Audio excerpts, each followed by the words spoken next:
देखिए, ये यकीनन एक दुखद घटना है। जिस तरीके से आज मौनी अमावस्या के दिन कुंभ में कई श्रद्धालुओं को भगदड़ के चलते अपनी जान गंवानी पड़ी, इसके लिए न सिर्फ जितने भी मृतक हैं उनके प्रति मैं अपनी पार्टी की तरफ से श्रद्धांजलि प्रकट करता हूं, बल्कि जितने भी घायल हैं उनके भी जल्द स्वस्थ होने की कामना करता हूं। यकीनन ये घटना दुखद है, जिस तरीके से इतनी भारी संख्या में, और मुझे लगता है शायद ये अपने में एक रिकॉर्ड ही होगा कि जिस संख्या में आज वहाँ पर लोग स्नान के लिए उपस्थित थे, ऐसे में कहाँ पे क्या चूक हुई, किस कारण से इतनी बड़ी घटना ये घटी।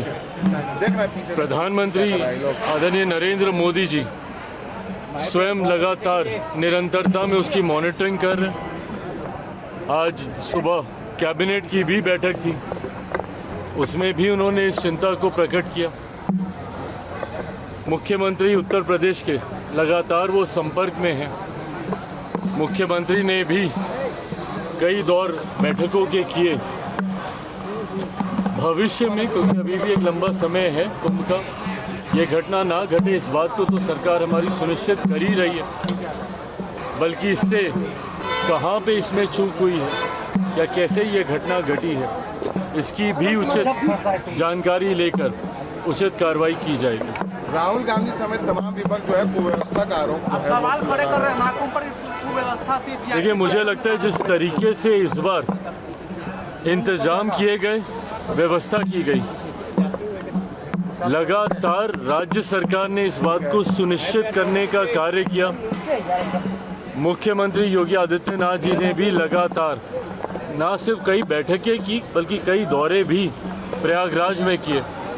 मंत्रिमंडल की बैठकें तक वहीं पर ही हाल फिलहाल के हफ्तों में आयोजित की गई और सुनिश्चित करने का प्रयास किया गया, क्योंकि अपेक्षित था कि इस बार एक अप्रत्याशित संख्या में लोग वहां पर उपस्थित होंगे। काफ़ी समय तक व्यवस्था ठीक ठाक गई, पर कल रात जिस तरीके से एक अप्रत्याशित भीड़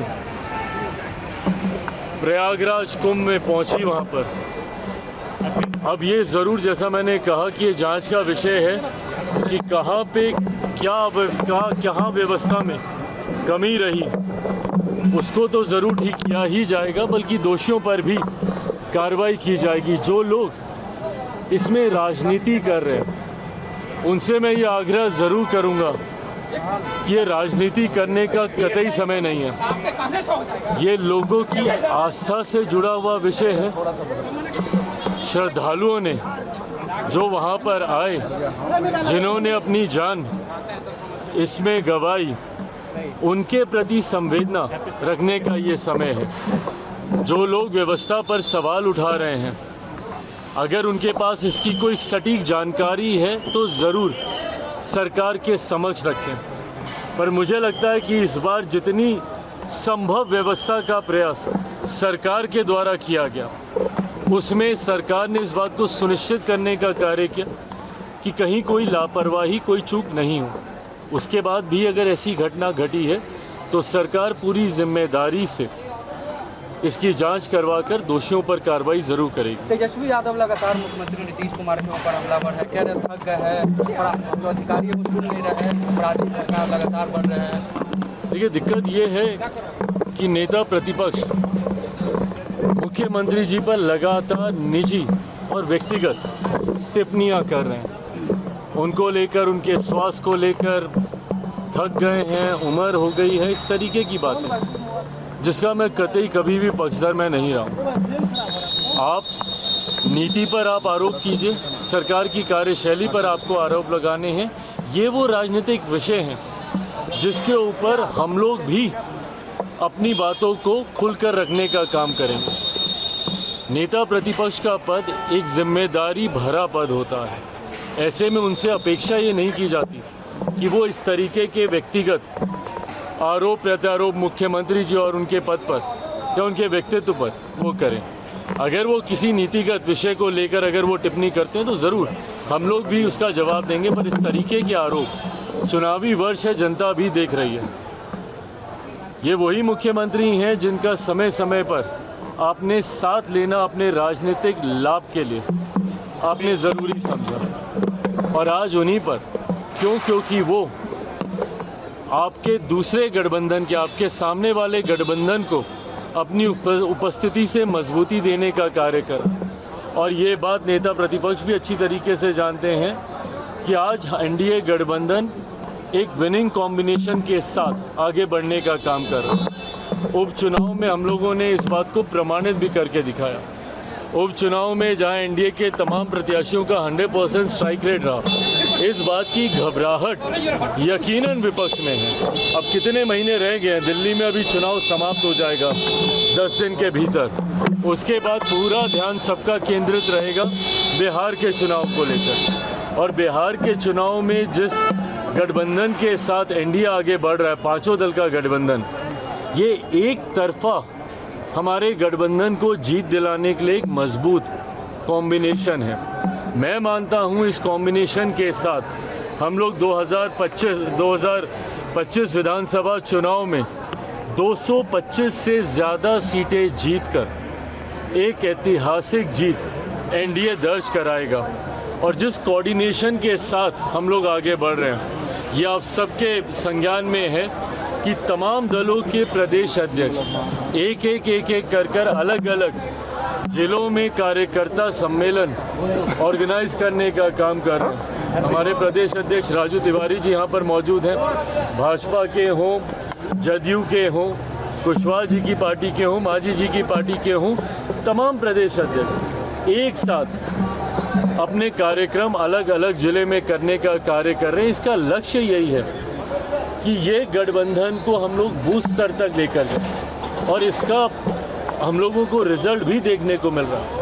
ये गठबंधन ना सिर्फ प्रदेश स्तर पर, ना सिर्फ नेताओं के स्तर पर एक नई मजबूती के साथ आगे बढ़ रहा है, बल्कि जिला में भी आप देखिएगा जिस तरीके से बैठकें हो रही हैं, दही चूड़ा के बाद इस कार्यक्रम की शुरुआत की गई, ये अपने में दर्शा रहा है कि बूथ लेवल तक हम लोगों का गठबंधन मजबूती से आगे बढ़ रहा है और एक ऐतिहासिक जीत की ओर हम लोग अग्रसर हो रहे हैं। दिल्ली में क्या होने वाला है, क्योंकि अरविंद केजरीवाल के ऊपर अब राहुल गांधी ने बयान देना शुरू कर दिया है। अब बताइए, ये है इन लोगों का गठबंधन। बिहार से ही शुरू किया था इन लोगों ने, इंडी अलायंस, बड़ी बड़ी बातें ये लोग करते थे, और एक एक करके ताश के पत्तों की तरह ये गठबंधन टूटने लगा, एक एक करके तमाम घटक दल, क्योंकि महत्वाकांक्षी नेताओं का ये गठबंधन है। यहाँ पर हर नेता इस गठबंधन का एक दूसरे के सर पर पांव रखकर आगे निकलने का प्रयास करता है।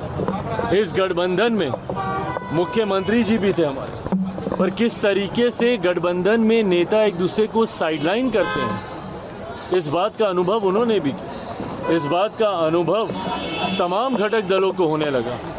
ममता बनर्जी जी ने पहले ही गठबंधन से दूरी बनानी शुरू कर दी थी, और दिल्ली इस गठबंधन के टूटने का सबसे खूबसूरत उदाहरण है। जहां पर आम आदमी पार्टी अलग चुनाव लड़ रही है, तो कांग्रेस अलग चुनाव लड़ रही है, तो समाजवादी पार्टी आम आदमी पार्टी का समर्थन कर रही है, तो टीएमसी आम आदमी पार्टी का समर्थन कर रही है।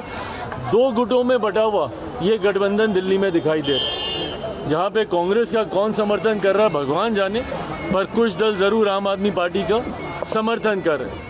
ऐसे में जब इस गठबंधन में इतनी दरारें अभी से देखने को मिल रही हैं, आने वाले दिनों में आप देखिएगा, और ये उदाहरण के साथ अब प्रमाणित भी हो रहा है, जिन जिन राज्यों में 2024 लोकसभा चुनाव के बाद इंडी अलायंस और उनके दलों के बीच एक उत्साह का माहौल था कि अब हम लोगों की वापसी होगी, अब विपक्ष हावी होगा, और धीरे धीरे मोदी सरकार कमज़ोर होती जा रही है। महाराष्ट्र में ये तमाम दल उत्साहित थे, परिणाम विधानसभा के चुनाव में देखने को मिल गए, जहां महाराष्ट्र लोकसभा में जो विपक्षी दलों का गठबंधन था, जिसमें उद्धव ठाकरे जी की पार्टी, कांग्रेस और शरद पवार जी की पार्टी, ये तमाम लोग थे, देखने को मिल गया क्या हुआ विधानसभा के चुनाव में। हरियाणा में जहां कांग्रेस सोच रही थी कि इस बार एक ऐतिहासिक जीत 60-70 सीटों तक ये लोग सोच रहे थे कि ये लोग जाएंगे, क्या हाल हुआ हरियाणा में। इसी तरीके से दिल्ली में भी आप देखिएगा 10 साल की जो एंटी इनकम्बेंसी है आम आदमी पार्टी की, और जिस तरीके से झूठे वादे करने का एक अप्रत्याशित रिकॉर्ड पूर्व मुख्यमंत्री केजरीवाल जी ने वहां पे स्थापित करने का कार्य किया, जिसको खुद वो खुले मंच पर आज की तारीख में स्वीकारते हैं। भाई हम लोग भी दिल्ली में रहते हैं, दिल्ली में गंगा यमुना हम साफ कर देंगे तो वहाँ की सड़कें ये बना देंगे, और खुद आज कबूल कर रहे हैं कि ये उन वादों को पूरा नहीं कर पाए।